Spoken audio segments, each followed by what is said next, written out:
Yeah.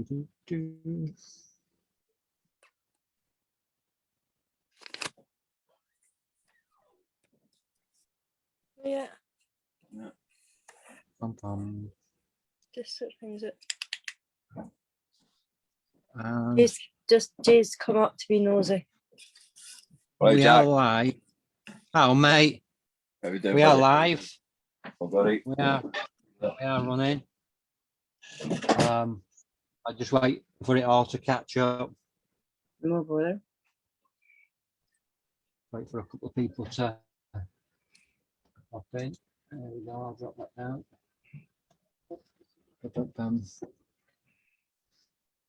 Tag that to the top. It's when you need an assistant. I've got one. He's away back down the stair. There we go. And then I'll share that to my page. I says to Jay, I was like, don't share it at any of the groups until I'm finished. And I know that's what he just came up for, to see if I'm live so he can share it on all the groups without me knowing about it. He thinks I'm buttoned up the back. I'll tag you and Jay.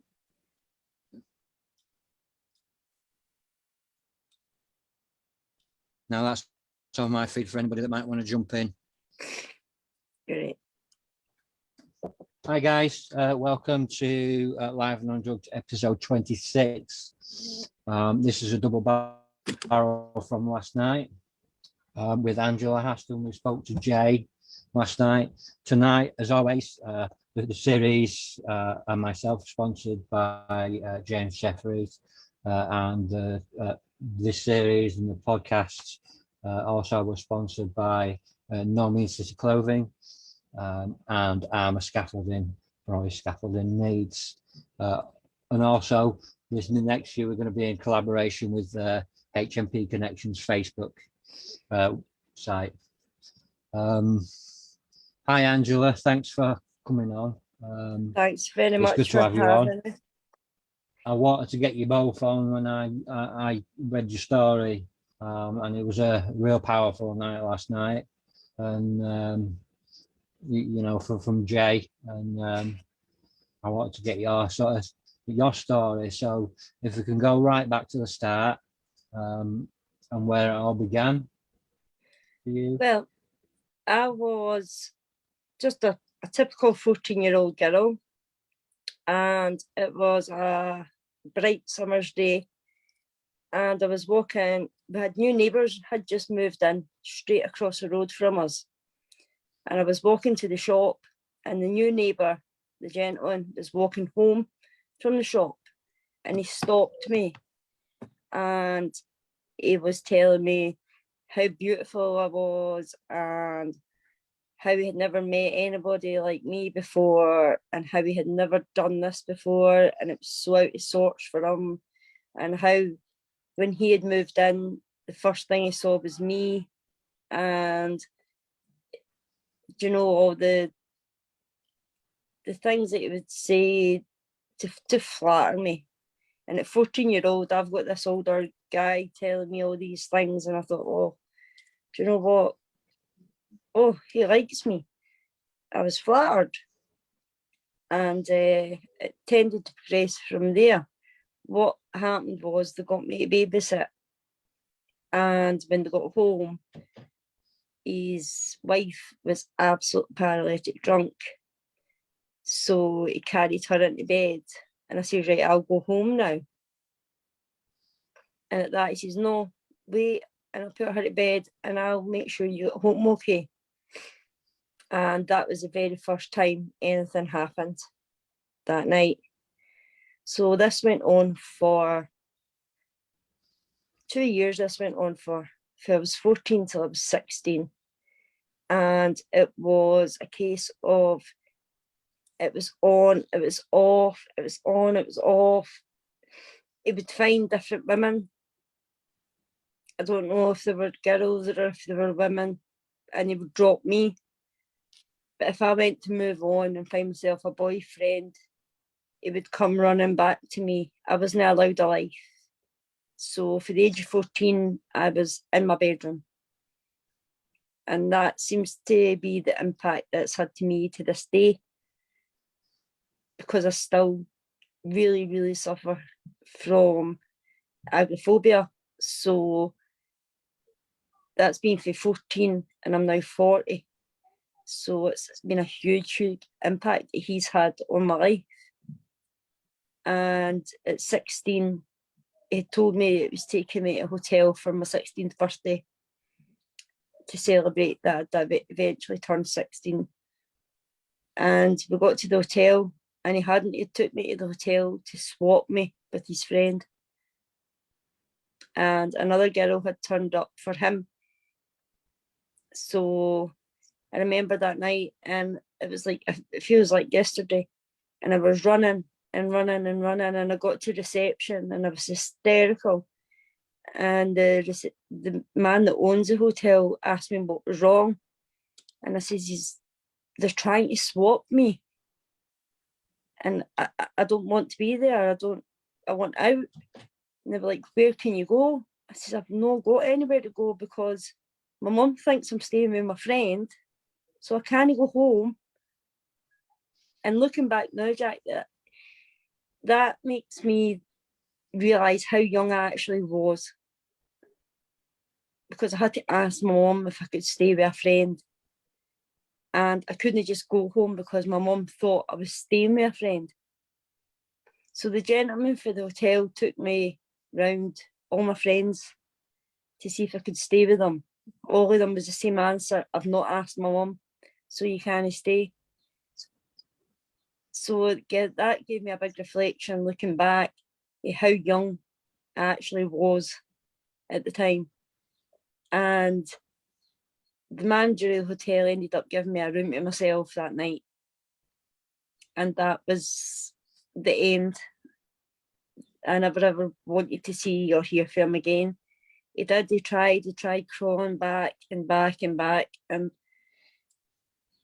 he had broke me, because I was this young teenager who was totally loved up, and I felt like my heart had been ripped out. And to be honest, I felt like a prostitute, that he was actually selling me to his friend. So that was, and then he actually started causing hassle with my family, but he had groomed him as well. He actually called my mum Ma. So he would come into the house and he'd be, all right, Ma, I'm going upstairs to see the vein. Me being the vein. And I know, looking back now, if my mum could have changed things, she wouldn't have let him come up the stairs. But at the time, he had built everybody's trust up. He knew what he was doing. He was very, very, very good at what he was doing.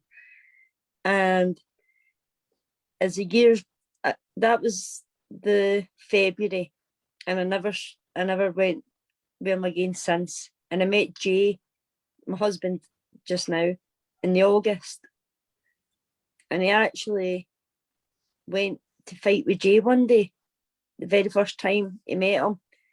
And Jay says to me, what's his problem? Who is he? I says, oh, it's all right, it's my ex-boyfriend. And Jay went, your ex-boyfriend? What age is he? And when I told him, he was like, Angela, you do realise that that's not right? And I was like, no, it was fine. And when we sat down and we spoke about it and we put it into perspective, and I thought, you know what? No, that's no being right. But I didn't want anybody to know. So we kept it to ourselves. But then the problem started. I started taking bipolar blackouts. And I was very, very violent with them. And me and Jay moved in. We met in the August and we moved in together in the January. So it was pretty quick.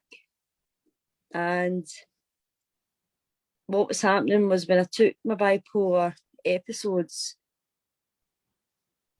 I was seeing Jay as my abuser. So the violence was going towards Jay rather than my abuser.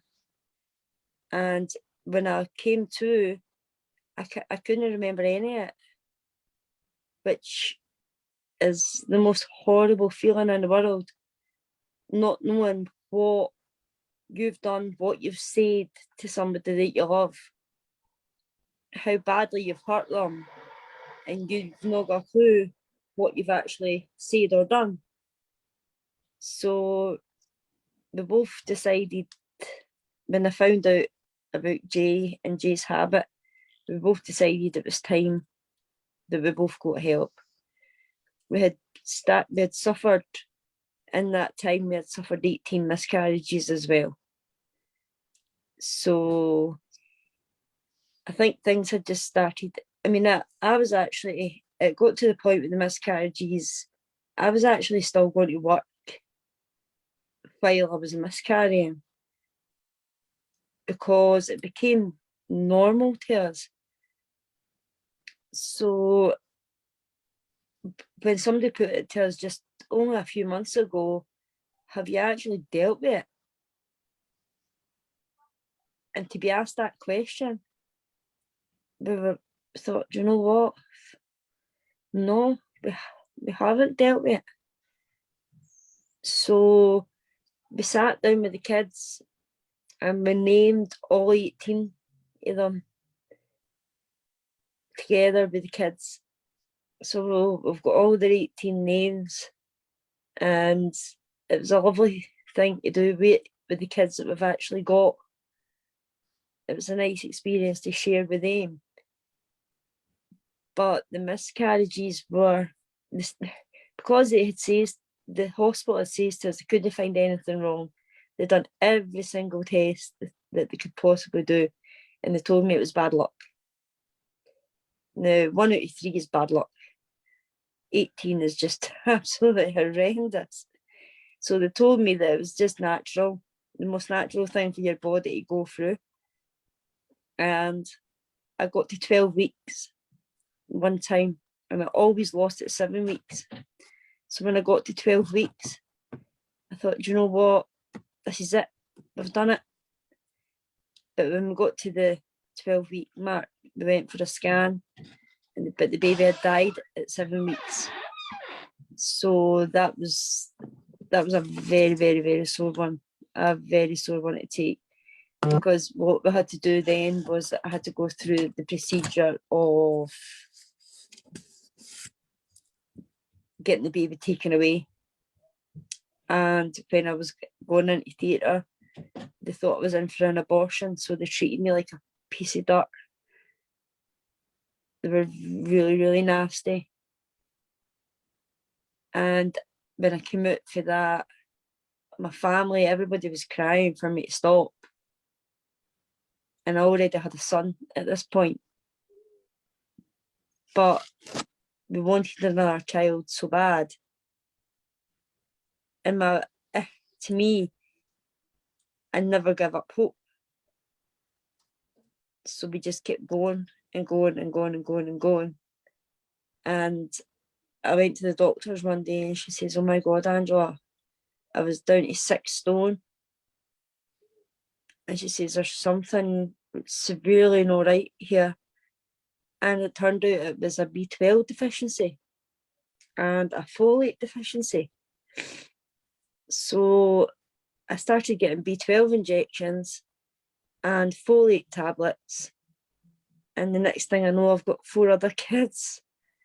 So Wow. that was, and that went on the web in response that we got all over the world. Just women going and asking for a B12 test or a folate test, because they don't do that in the miscarriage tests. And then they were going on to have babies. So that kind of helped us. Well, at the time we thought that was helping us deal with it because we were helping other people. The joy that it was bringing them, because they were able to help their children after that. But it wasn't until a few months ago that we realised, you know what, we've not even stopped to think about the miscarriages because there's been so much trauma in our lives that we've just kind of got used to it. It's been one thing after another after another. So Yeah. So in 2016, I tried to end my life, but my 15-year-old son actually he actually caught me because I was trying to hang myself from my loft. And my son was running up the stairs at the time. And the way I feel, the guilt that I carry for that is horrible, because that's something no child should ever see. So he phoned Jay. Jay was actually at work, and Jay came straight home, and the police and the ambulance came, and I tried to make out I fell down the stairs, and the policewoman says, "Is there anything else you want to tell us, Angela?" I says, "No." And they says, "Well, your son met us outside with a tie, his school tie, and he says that he doesn't want to lose his mum. So if we don't help you, he thinks he's going to lose his mum." So that was a big wake-up call for me. So I was taken down to hospital and I was assessed, and they let me come back home. And when I got back home, my daughter was sitting in a pair of denim shorts. And I just took one look at her and I thought, you know what, I can't live like this. Because the suicidal thoughts were daily. The suicidal tendencies were starting to become more and more regular, because I just couldn't get away from the thoughts that were in my head. And that was the day that I decided to lift the phone and report my abuser.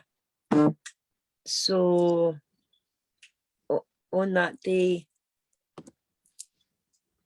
the police came out, and it was just two ordinary policemen, and I gave a statement, and that was 2016. And that was we only just got the verdict last month, the end of last month. So that was a 5-year battle. 5-year court battle, yeah. How did you even sort of get through that? That must have been so hard. It was absolutely horrendous. It was, I mean, I'll be honest, there was times I felt like just throwing in the towel and saying, you know what, you win, I give up. But I knew I had to keep going.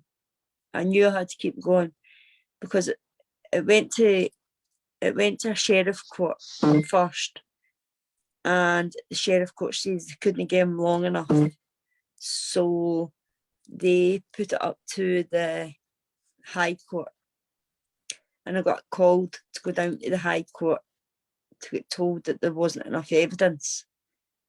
And I says, and what can I do now? And this is the part that I really, really want to get out there to anybody who has gone through anything like this. I says to her, what can I do now? Nothing. That's it. Finished. There's nothing you can do. We've looked over it. There's not enough evidence. I'm really, really sorry. You just have to go on with your life. So I phoned my CID officer as soon as I got out, and I says to her, there's got to be something I can do here. She was like, Angela, I'm so sorry, but no, there's that's it. That's it, finished. So we got home and I actually typed into Google, what do I do if there is not enough evidence to take my case to court? The words exactly into Google, and it came back, appeal. Now, I've later found out that when the PF tells you there's not enough evidence, they should automatically hand you an appeal form along with it. But they don't do it. So if anybody has been told there's not enough evidence, appeal it. So when I phoned my CID officer and I says, I've just sent an appeal away, and she went, what do you mean an appeal? I said, you can actually appeal the decision that the Crown Prosecution Service has made. And she didn't have a clue about it. So it was kept really hush-hush in the court system. So I really want to raise awareness that you can appeal. Don't take no for an answer. Keep fighting. Let your voice be heard. And keep going. But the fact, I mean, there was so much happened. There was a Viper parade, which is now, it used to be the lineup where you would see them. He refused to do it because he says that he remembered me, which was kind of silly of him to say something like that. And there was loads of, it was, I heard nothing for years at a time because there was nothing going on. Everything was at a standstill. And because it was a historical case, they had to take any new cases that came in first. So they could only work on my case when they had spare time. But now what they've actually done is the officers that worked on my case have actually got their own team who only work on historical cases now, which is absolutely fantastic. Absolutely fantastic. I don't know if there's anything you want to ask me about the court, Jack. That must have been so hard. Did you have to face him in court? No, I didn't. I actually got what they call, they've just not long brought it in, you'll have seen it on the news, a commission hearing. It's to stop victims having to wait a long time to give evidence. I wish they'd brought it in 5 years earlier, but I got there and I gave my commission hearing, and it ended up, it was only 2 weeks before the actual trial. But because of COVID, then he wasn't allowed in anyway. But the camera was facing straight onto me. So, I mean, the reason I went to court was, yes, I wanted him found guilty, obviously. But I needed closure for myself. And I needed to tell him what he had done to me. I needed him to know that what he done was wrong. And he had the impact he had on my life for the past 26 years. And I done that, and I managed to look straight down the camera because he was watching as I gave my evidence. So I got to do that. And then at the sentencing, he was on the screen all around the court. So I got to see his reaction when he was smiling, and he was like swinging on his chair and you know, he had his hands behind his head like that, and thought, do you know what, you're just, he really wasn't, there was no remorse there whatsoever. Absolutely no remorse. There was two other girls, one of them had came forward in the past, and this is what really, really knocked me into the suicide attempts. And it was only her word against his, so it didn't go to court. And I didn't hear about it at the time, or I would have stood up at the time. I heard about it a couple of years later. And for me, I had let her down. I had really let her down. So this time, she was still allowed to give evidence. So it was still, she still got a bit of justice out of it as well. So yeah, it was, and it was, she had to go through it all again for 5 years as well. So fair play to her for having to go through all that again too. But I mean, I was walking down the streets and there was a man in a van slowing down and shouting out, if you don't drop it, I'm going to petrol bomb your house. Things like that. I was absolutely terrified to go anywhere because he's got really had connections anyway. I don't know about now, but and that's, it obviously triggered my agoraphobia again.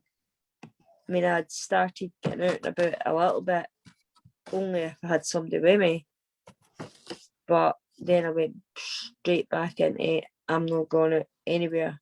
If the door went, I was running up the stairs again. Things like that. And I thought, I can't live like that. I can't live like that.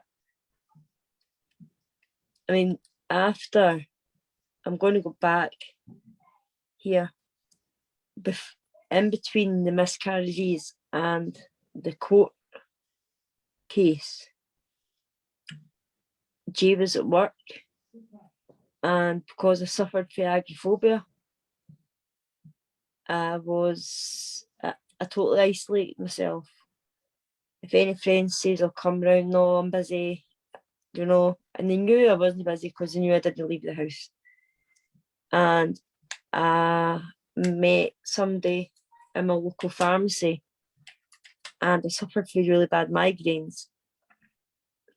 And I told this man this, and they were like, he says, oh, I can get you tablets that'll take your headache away, but you've got to take 5 at a time. And I was like, right, okay. I was quite gullible, to be honest. And it was the hydrocodone diffs, TFs. And I ended up on between 40 and 50 a day. Now, how I'm still here, Jack, I don't know. What he was doing was selling me them so he could get alcohol. But what I found was, I thought I looked fine, but I wasn't. I was an absolute mess. And I phoned Jay at work one day and I says, I'm going to throw myself down the stairs. And he says, you're what? I says, I'm going to throw myself down the stairs. And he says, what are you talking about? I says, I've got myself addicted to this and I don't want to take anymore. And the poor guy had to come all the way home from work. And I went in to the doctor and I says, I'm taking between 40 and 50 hydrocodone a day, but I don't want to take any more. I don't want another one. He says, Angela, you're in severe withdrawals. He says, we need to wean you off them. I says, I don't want another one of them. I don't want any more. He says, how about methadone? I says, you've no chance. Absolutely no chance.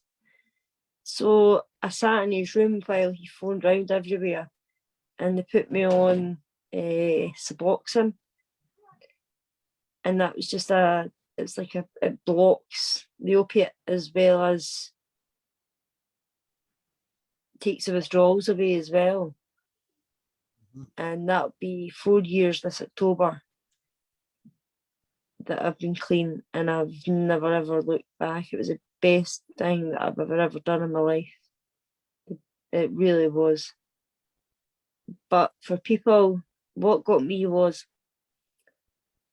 I had people coming into my house, even family members coming in and seeing me in a state, but rather than say, come on, we're going to get you help, they would just go away and talk to each other behind my back. And that really, really irritates me. I would rather say to somebody, look at the state of you. You need help. Come on, we'll go and get you help. Rather than, did you see the state of her? That's all they were doing. It was going round each family member saying, did you see the state that Angela's in? Not one offer of help or nothing. So no, it was a really hard time. But me and Jay's, we've been through a lot together, and we've held each other up a lot, through a lot. We really have.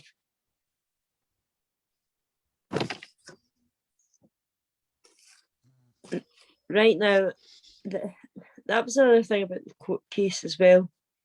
I felt that once the court case was over, that my life would just be normal, a normal life.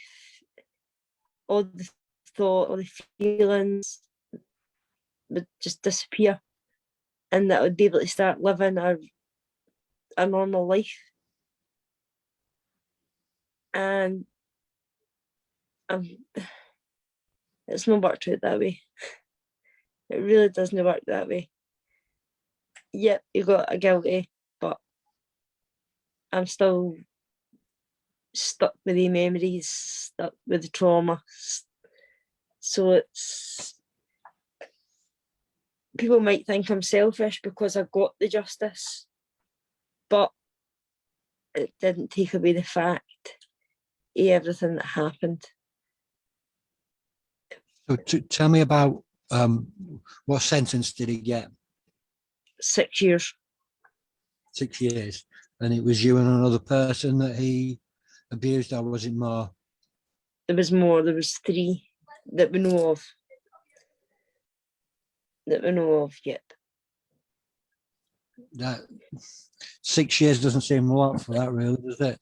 Yeah, 6 years in life on the sex offenders register. Yeah. So, I mean, no. And I've got a victim support sent me a letter straight out the next day asking me to sign it so as they can tell me when he's getting released. Which was like, wait a minute, he's just been locked up and you want me to sign this already? Tell me he's not getting released. Do you know, it's hard to put into words how you've been for 5 years of absolute hell. I mean, we've lost friends because they've thought, do you know what, 5 years you're having a laugh, you've lost the court case and you just didn't want to tell us. Do you know? And I think things like that, and people looking at us like why not just be honest and tell us he got not guilty? Because he says it was all, he was telling everybody off, it's all undone with. Told you I'd get away with it. And all along, because we weren't shouting it through the rooftops, they thought, oh, well, it's over and done with and he's got away with it. So it was a bit of sweet revenge when we could tell them that the trial had ended and it had went ahead and we weren't lying. But to be put in that kind of position is horrible.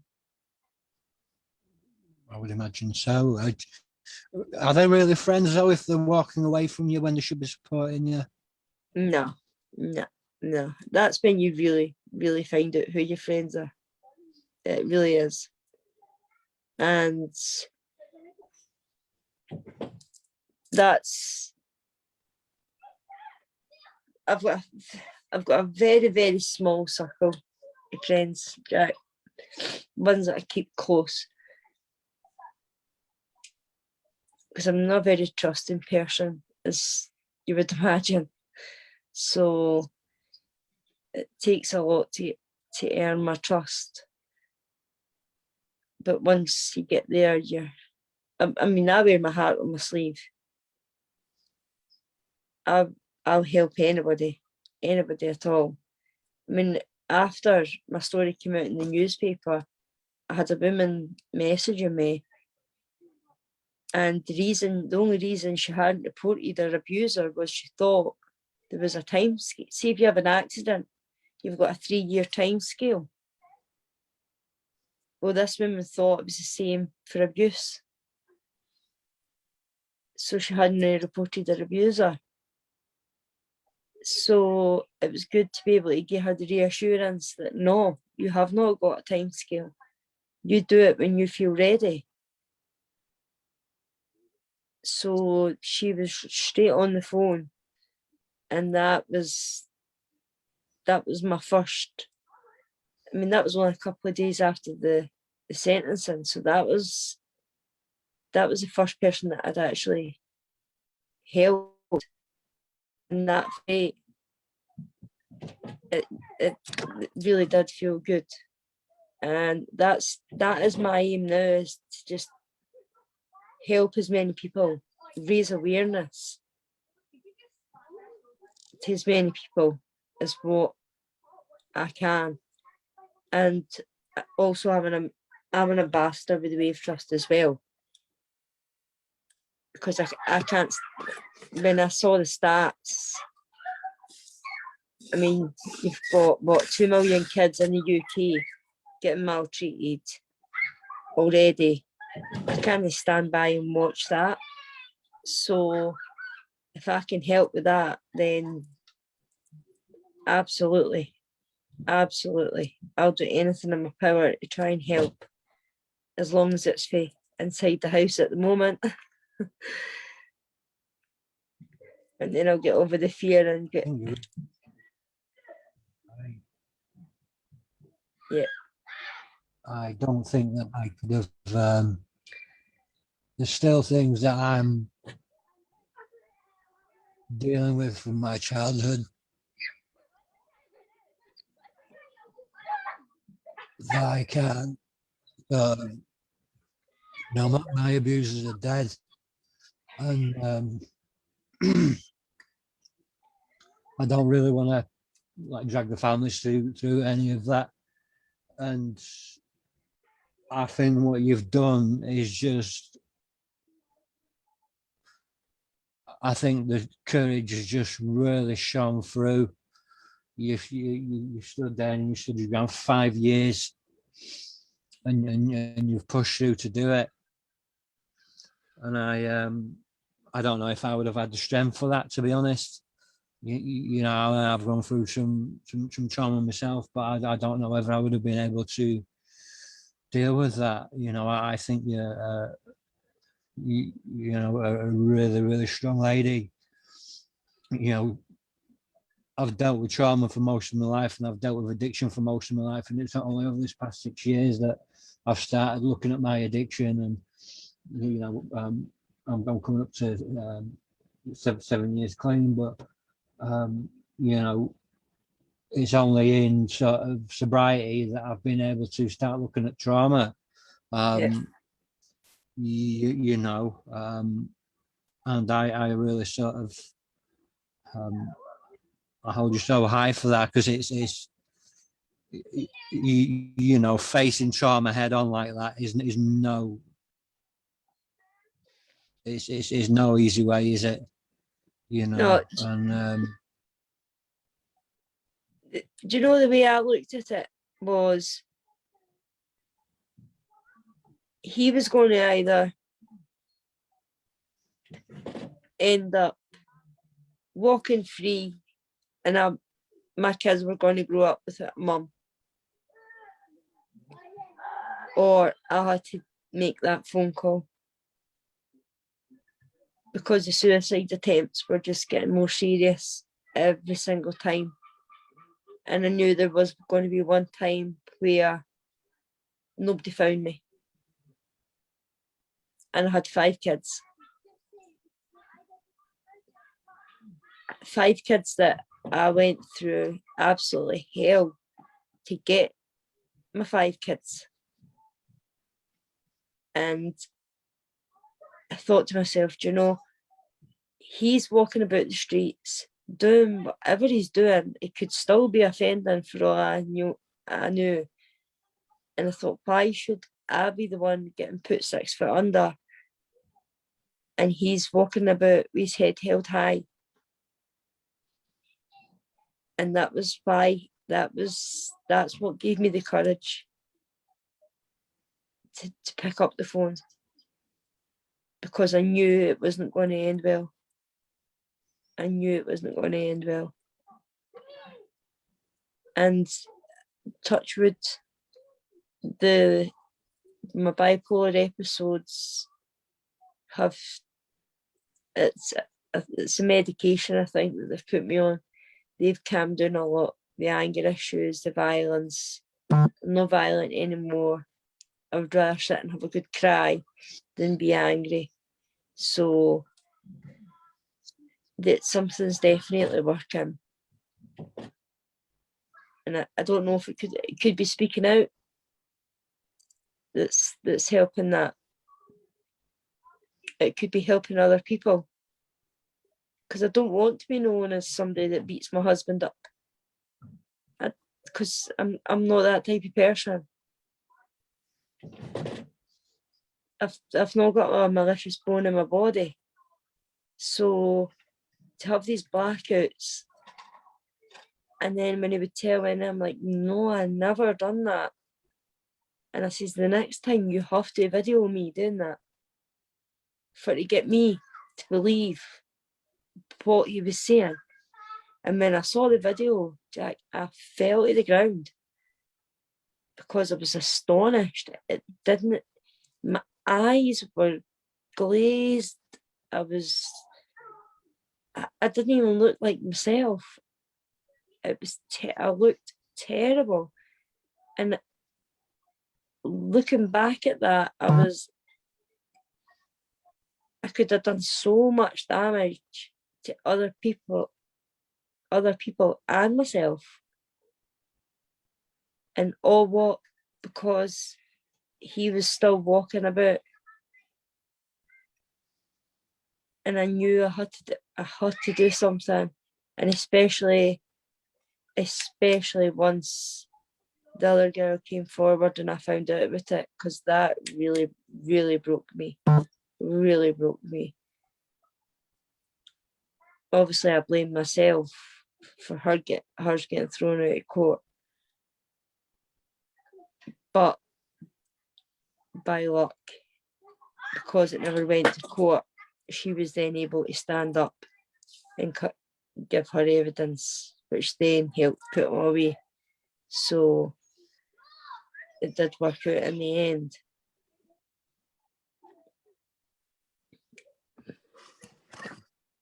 And I think he's actually got to do the 6 years. but we shall see about that. That's another thing about the justice system. How long is 6 years? They say 6 years, but how long is that? Yeah, I mean, normally that would be, I don't know, maybe 4 and a bit. Good behaviour. But we shall Yes, see. maybe, but you know, it doesn't seem a lot. 6 years for what he did, for the lives, the 3 lives, well, not just the 3 lives that he ruined, the 3 girls that he ruined, and all the people that were then the fallout from that. You know. Yeah. So how did you start looking at working with your trauma?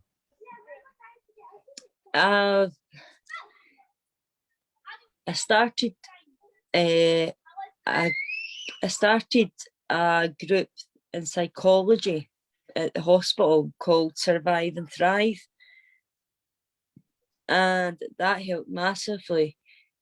And then Jay and I went on to Open Ace Awareness, which has helped a lot. It's because I don't go out and I can do it from home. And if people need to talk, I'm only on my phone. So that's great for me. And it's like a wee community that we've got with Ace Awareness. It's so trusted, it's so highly confidential. So people will come to us and they'll say, oh, do you know what? How do I deal with this? How do I deal with that? And it's like, well, have you seen your doctor? You've always got to see your doctor first. And then we signpost them on to wherever they've got to go, wherever because we network with all the other charities. So whatever their problem is, whether it's addiction or trauma, whatever, then we will signpost them onto counselling, onto drug and alcohol counselling. And it's, as much as it saves them, it saves us as well, because helping helps us. And it's been a really, really. And the thing is, the people from the page, they've been there through most of the court case as well. So they've been a great support. So yeah, I couldn't fault any of them, to be honest. I'm just trying to think what else I've got. I think it's so important to have a good network behind you.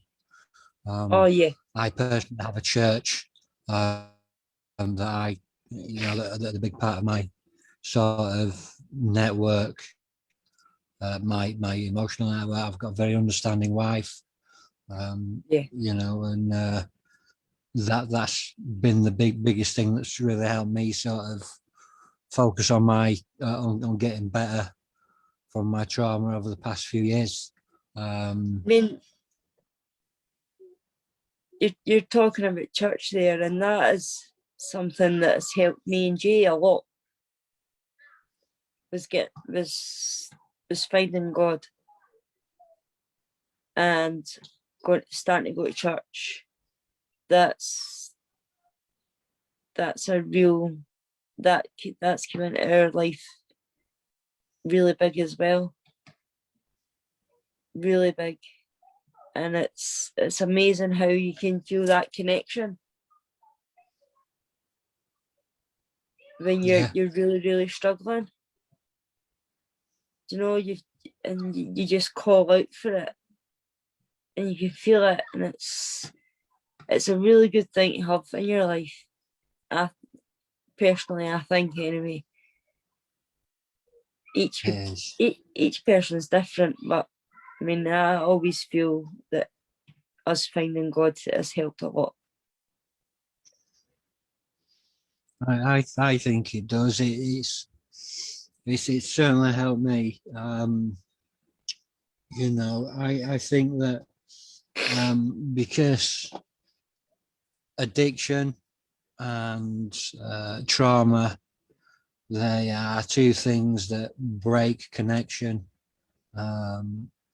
You know, connection from yourself, connection from a higher power that you choose to call God, connection from your family, connection from your friends, just total disconnection.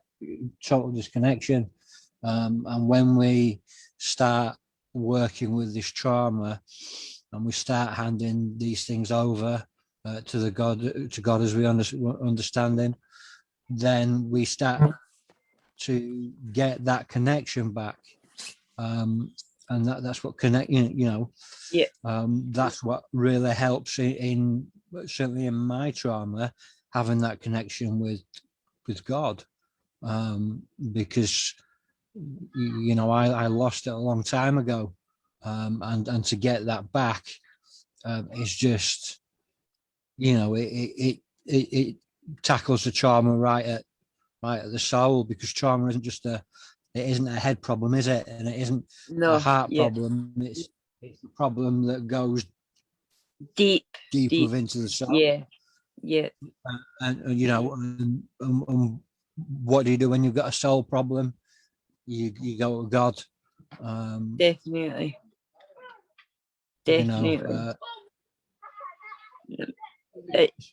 it's completely. I mean, we had a church group, Christianity group it was called, and they prayed for me every week, and that to me was so comforting, to know that I had a group of people praying for me every week, right up until the trial. And that kept me going. I have to say that did keep me going. So that was a fantastic thing, and I'm hoping that we get that back up and running again, because that was great. It was like people who were confused, who didn't know where they were in their life, and at that point, because we'd been through so much trauma, we were searching. And when the classes started, or when the group started, it was just like, wow, do you know, my eyes have been opened. God is with us. No matter what we've been through, God's not put that on us. Do you know what I mean? Each individual person's put that trauma on us, but God will make sure we're all right at the end of the day. And that's why we're still here, because we're survivors, we're warriors. Yeah, I've been thinking a lot about sort of the survivor movement as of late. You know, because we were the victims of our own circumstance, and then once we fight through that, we become survivors. And there is another natural step after becoming a survivor, because we're not made just to be survivors.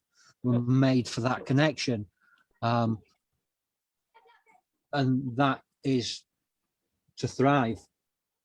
And I think that what you're doing now, and what I'm doing, and what you know, a small group of other people are doing by bringing this out into the open, and using the, you know, the tools that we've got and the abilities that we've got in educating.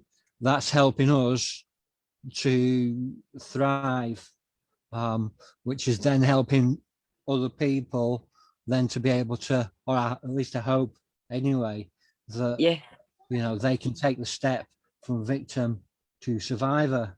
Not everybody realizes, like you said earlier on, that they're being abused.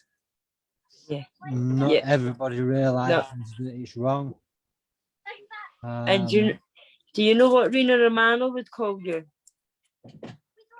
A survivor. I like that. A survivor. Yeah. So keep I that like in that. mind. You're a survivor. I'm adopting that, I think. I like that. Definitely. Honestly, a survivor. It's she's been amazing as well. She backed me up until the end of my court case as well. And I mean the people who have supported me have been unbelievable. It's been fantastic. And see, those people I will never ever forget. But see, the ones who walked away, they need never to turn back and try and walk back in. Because that door is shut, and that door's firmly shut. Yeah, I understand that, but I think what this is something that I touched on with Jay last night, is that unforgiveness is toxic to us. Yeah, To not forgive someone, just because you're forgiving someone don't mean that you're forgetting yeah, what they've done. definitely. Forgiveness isn't for them, it's for us. Yeah, Because unforgiveness is like drinking poison and expecting the other person to die.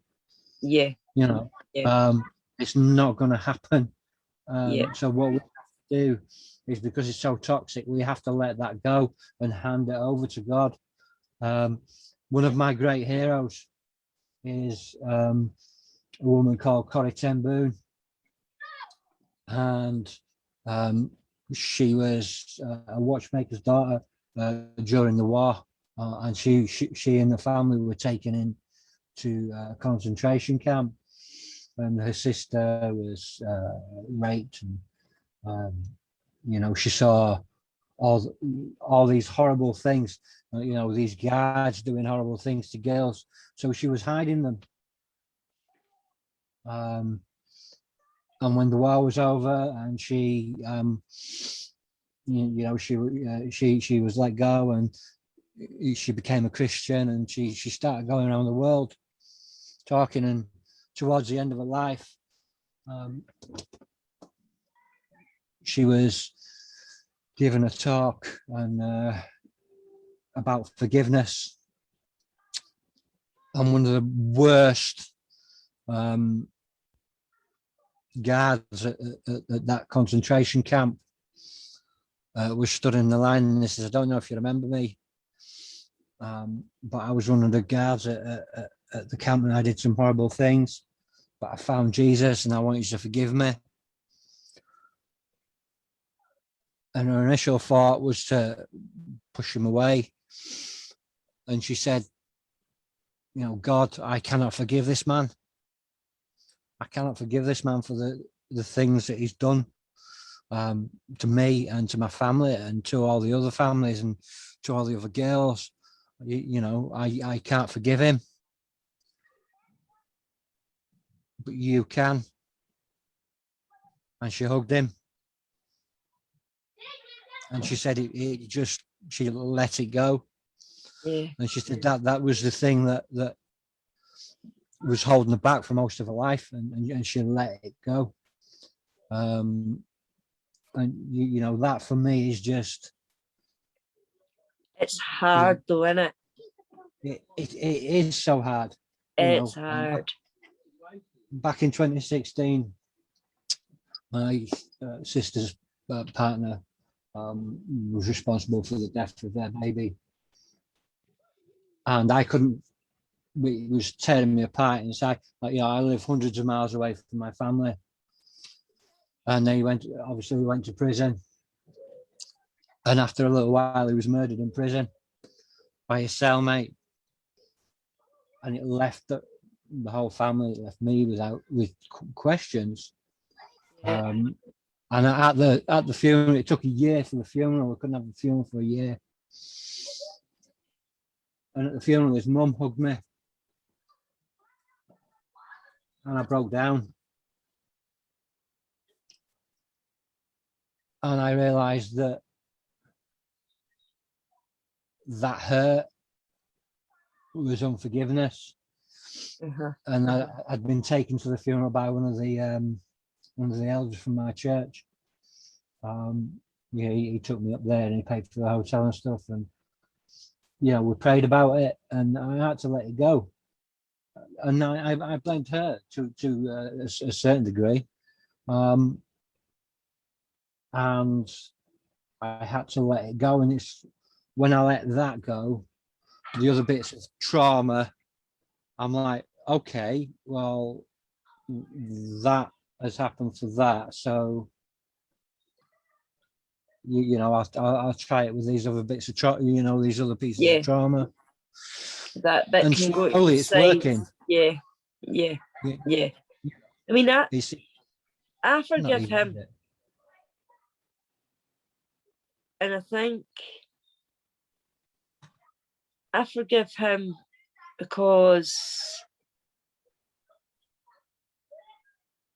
he's not worth wasting my energy on not forgiving him. I'm doing myself more damage not forgiving him than what I am forgiving him. And he doesn't deserve that anymore. So to me, I just want to cut all ties, forgive him, and just carry on without him in my life at all. I mean, there is still, even still to this day, there are strings he pulls. Normally, I mean, you've had loads of women on your podcast who would have their makeup done, their hair done. But one of the things he always asked me to do was never to wear makeup. And he told me it was because in case it got his clothes and his wife found it. But as it turned out, it wasn't. It was because if I wore makeup, I looked older than 14. So he didn't want me to wear makeup. So that still haunts me to this day. For me to put makeup on, it's got to be a really special event, or, you know, even at that, it's a push.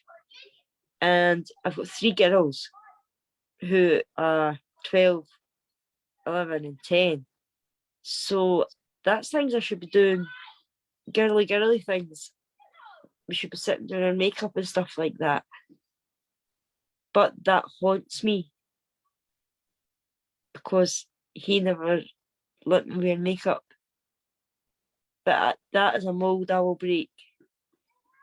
And I know I will break that because I'm getting there slowly but surely.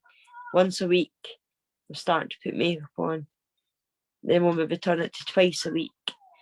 I didn't get that. I'm not going to be a big makeup person, but just to. I don't know what you mean by I'm not going to be a big bat.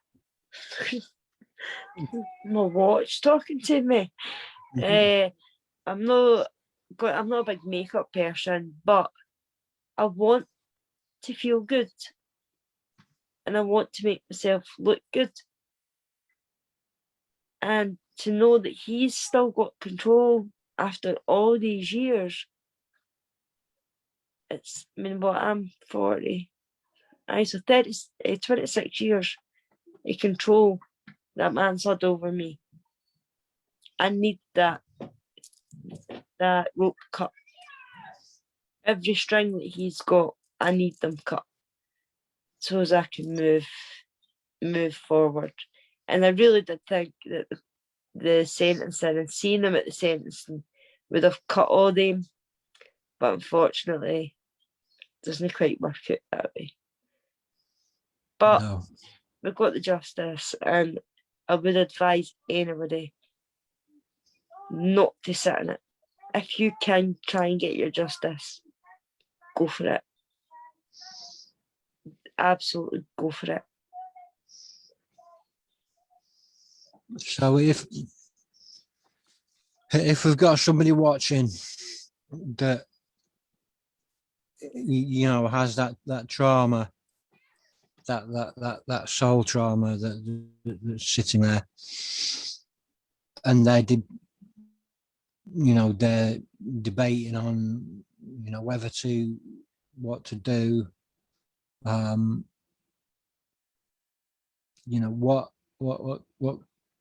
what can you say to them? If you're thinking about it, stop thinking and lift the phone. Because if you're thinking about it, you obviously want to take action. So stop the thinking and do the action. You're not going to get anywhere keeping thinking. You're just going to make yourself ill. You'll make your mind ill. You'll make your body physically ill. Because, I mean, you know the impact that your mind, your mental illness has on your physical illness. So do it. Get as much support as you can around you. There is support out there. There is support out there. And even me, drop me a message. Anybody, it doesn't matter where you come from. I will answer a message for anybody who's want advice about how to go about lifting that phone, taking that first step. Because I know it's not easy. I'd ask anybody to, I'll work with Jay and Angela to signpost you to the right, to the right agency. Absolutely. Don't sit there in silence. No. There are people out there that have been there. Yes, definitely. And the know the toxicity that sits with keeping it in. Yeah. You just, So what's sorry, the longer you keep it in, the harder it gets to come forward. And like you said yourself, your abusers have passed away. You don't want to take that chance. Catch them while they're still alive and get the justice that you deserve.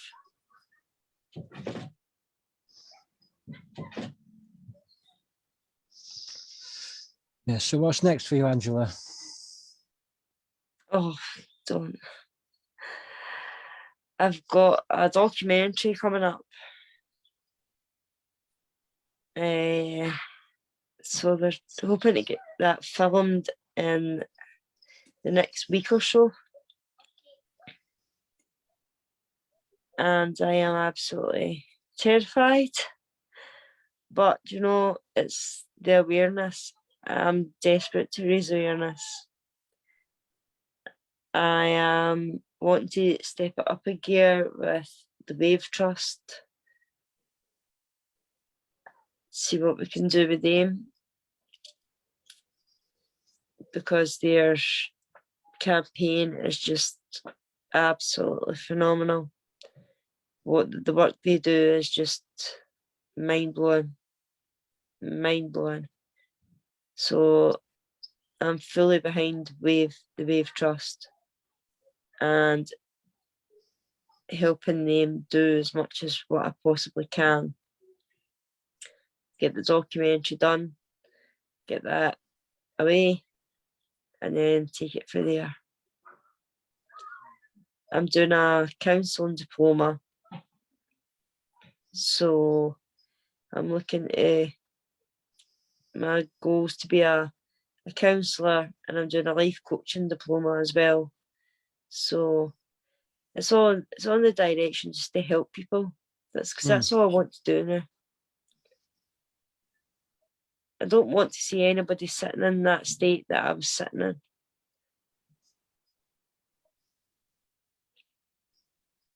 Yeah, I can understand that. I can understand that. It's a admirable thing to do. You know, I myself am looking into certain courses. You know, there's not much that I can do at the minute, but you know, I think that we just need to educate ourselves and then educate other people. Yes. Get a trauma-informed society, and you know, it'd be fantastic. Get the kids looked after at a young age instead of when they're our age, and look at us. Well, look at me personally. The trials and tribulations I've been through, whereas if I'd been caught at the time, I maybe could have been saved. Yeah, I think it's easy to say woulda, coulda, shoulda. That's Definitely.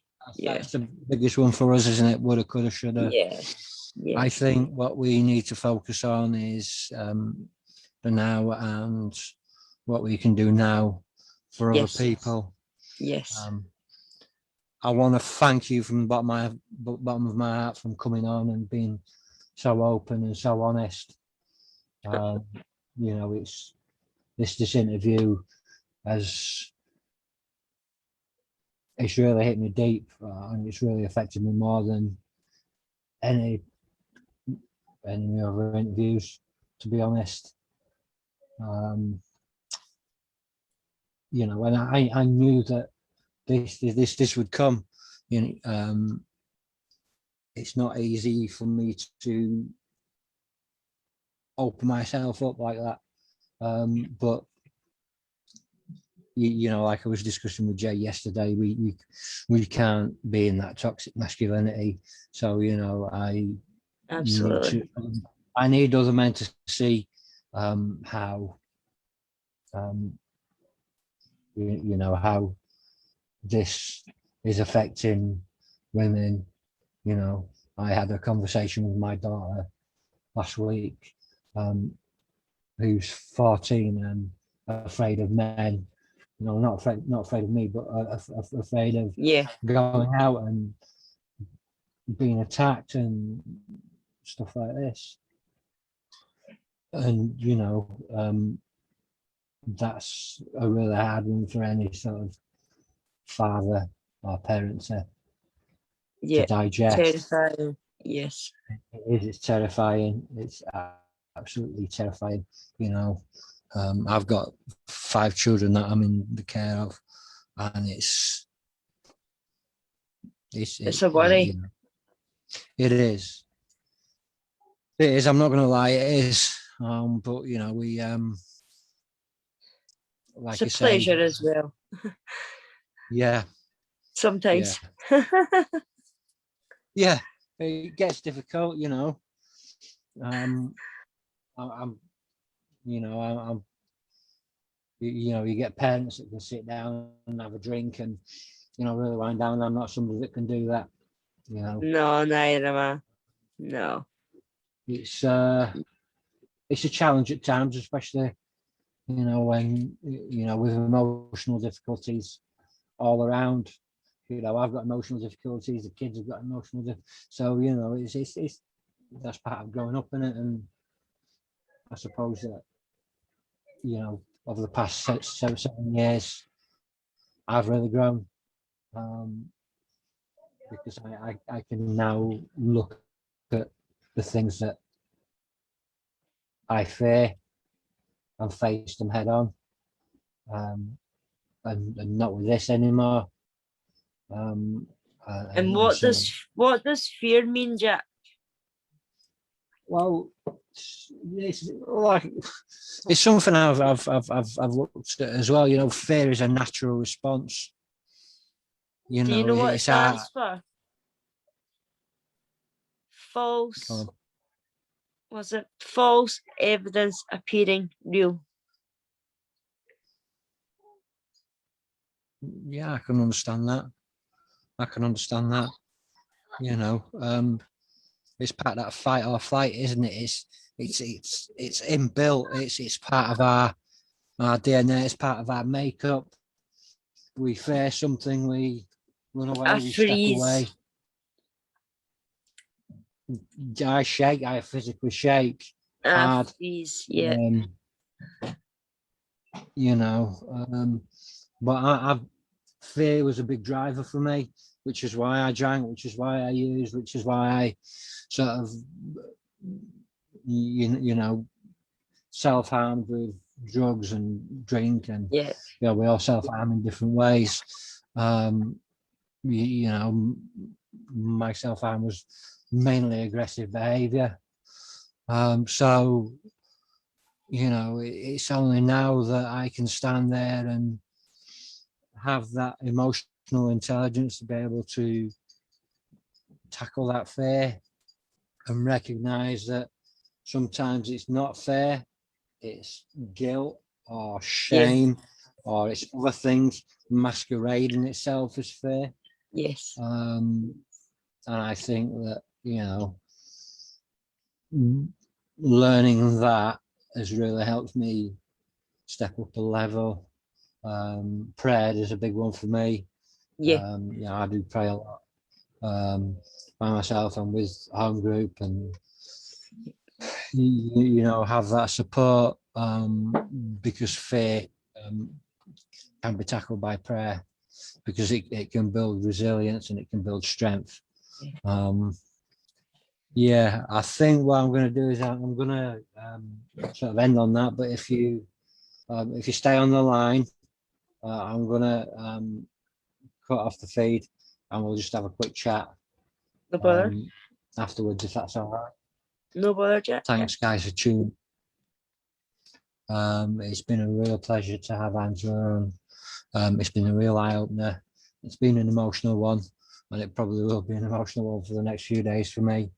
I want to thank everybody for tuning in and supporting this podcast, supporting Angela and supporting myself. I want to, you know, take a second to thank my sponsors who I mentioned at the start.